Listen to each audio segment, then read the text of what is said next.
সকলকে জয় যিশু। সকলকে আরেকটিবার স্বাগত ও ধন্যবাদ জানিয়ে আমি ঈশ্বরের বাক্য নিয়ে আরেকটিবার চলে এসেছি। ঈশ্বর যে আমাদেরকে আরেকটা সুন্দর দিন, আরেকটা সুন্দর মুহূর্ত উপহার দিয়েছে, তাই ঈশ্বরকে মহানামে ধন্যবাদ করি।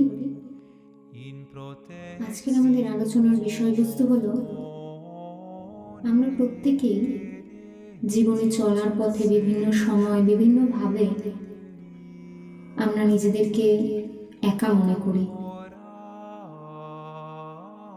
জীবনের যে কোনো পথে, জীবনের যে কোনো পরিস্থিতিতে আমরা একাকী হয়ে পড়ি। মনে হয় আমাদের জীবনে যেন সত্যিকারের আপন বলতে কেউ নেই। পৃথিবীর যে কোনো সম্পর্ক সবই ভঙ্গুর, আজকে আছে কালকে নেই। আমরা এই পৃথিবীতে আমাদের নিজেদের মানুষদের উপরেও ঠিক সেইভাবে বিশ্বাস করে উঠতে পারি না, কারণ বিভিন্ন সময় বিভিন্ন পরিস্থিতিতে আমাদের বন্ধুরা দূরে সরে যায়, আত্মীয় স্বজন আমাদেরকে ভুলে যায়।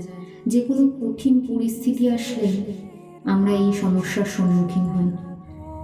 এমনকি আমাদের জীবনের সবচেয়ে প্রিয় মানুষ বলতে যারা আছে, তারাও আমাদেরকে ত্যাগ করে। কিন্তু বাইবেল আমাদেরকে শেখায় ঈশ্বরই আমাদের একমাত্র প্রকৃত আপন। গীত সংহিতা তার 27 অধ্যায় 10 পদে বলা হয়েছে, আমার পিতামাতা যদি আমায় ত্যাগ করে, তবু সদাপ্রভু আমায় গ্রহণ করবেন। এখানেই প্রমাণ হয় পৃথিবীর সমস্ত সম্পর্ক ভেঙে গেলেও ঈশ্বর কখনো আমাদের ছাড়েন না। তিনি আমাদের আশ্রয়, তিনি আমাদের একমাত্র বন্ধু, তিনি আমাদের একমাত্র প্রিয়জন। যিশাইয়া তার 49 অধ্যায় 15 আর 16 পদে বলা হয়েছে, একটি মা কি তার শিশুকে কখনো ভুলতে পারে? কিন্তু যদি সেও ভুলে যায়, আমি তোমাকে কখনো ভুলব না। দেখো, আমি তোমার নাম আমার হাতের তালুতে লিখে রেখেছি।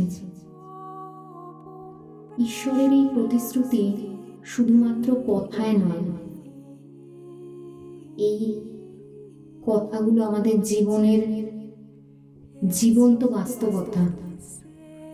যীশু খ্রিস্ট আমাদের জন্য ক্রুশে প্রাণ দিয়েছিলেন। তিনি আমাদের জন্য সেই নিদারুণ যন্ত্রণা ভোগ করেছিলেন। যেই পাপ তিনি করেননি, সেই পাপের শাস্তি মাথা পেতে নিয়েছিলেন, যাতে আমরা বুঝতে পারি তিনি আমাদের প্রকৃত আপন, যিনি কখনো আমাদের ত্যাগ করবেন না। তাই যখন মনে হয় আমাদের জীবনে আমাদের পাশে আমরা কাউকে পাচ্ছি না, তখন এই সত্যটা যেন আমরা সবাই মনে রাখি যে ঈশ্বর অবশ্যই আছেন, তিনি আমাদের সবার আপনজন। ইব্রিয় তার 13 অধ্যায় 5 পদে বলা হয়েছে, আমি তোমাকে কখনো ছেড়ে যাব না, কখনো পরিত্যাগ করব না। এই বাক্যে ঈশ্বর আমাদের এই প্রতিশ্রুতি দিয়েছেন যে তিনি সব সময় আমাদের সাথে থাকবেন। তাই আমরা যেন কোনো বিষয় ভাবিত না হই। ঈশ্বরই সর্বোচ্চ আপন। আমাদের জীবনে অন্যান্য সব আশা বলুন, ভরসা বলুন, একদিন না একদিন আমাদের কাছে থাকবে না বা নষ্ট হয়ে যাবে।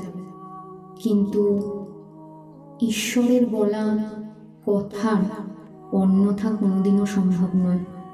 স্বর্গে যেমন তিনি আমাদের একমাত্র আপন সম্পদ, ঠিক তেমনি এই পৃথিবীতেও আমরা যেন সদা সর্বদা নিজের একমাত্র আপন বলে তাকেই ভাবতে পারি। হে স্বর্গীয় পিতা, আজ আমরা স্বীকার করি আমাদের জীবনে সত্যিকারের আপন বলতে কেউ নেই, শুধু তুমি ছাড়া। আমাদের জীবনে যারা আপন বলেছিল তারা তারা যদি ছেড়ে চলেও যায়, তাহলেও আমি জানি তুমি আমাদের সাথে সর্বদা আছো। তুমি আমাদের সর্বোচ্চ আপন, আমাদের আশ্রয়, আমাদের শান্তি। তোমার কাছে আমরা আমাদের হৃদয়ের সকল ব্যথা, সকল চিন্তা তুলে ধরছি। আমাদের তুমি শক্তি দাও প্রভু, যাতে সব সময় তোমার উপরে ভরসা রাখতে পারি, তোমাকে বিশ্বাস করতে পারি, তোমাতে নির্ভর করতে পারি। আমরা জানি মানুষ আমাদের ছেড়ে যেতে পারে, কিন্তু তুমি আমাদের কখনো ত্যাগ করবে না। হে পিতা, তুমি আমাদের বন্ধু, তুমি আমাদের আশ্রয়, তুমি আমাদের মুক্তিদাতা। আমাদের হৃদয়কে তোমার ভালোবাসায়, তোমার পবিত্র আত্মায় পূর্ণ করো, যেন আমরা কোনোদিনও আর একাকী না হই। সব দুঃখ কষ্টে, যে কোনো আনন্দে, প্রতিটি মুহূর্তে যেন তোমাকেই আঁকড়ে ধরতে পারি। এই প্রার্থনা তোমারই চরণতলায় রাখলাম প্রভু আমি, যীশু খ্রিস্টের নামে।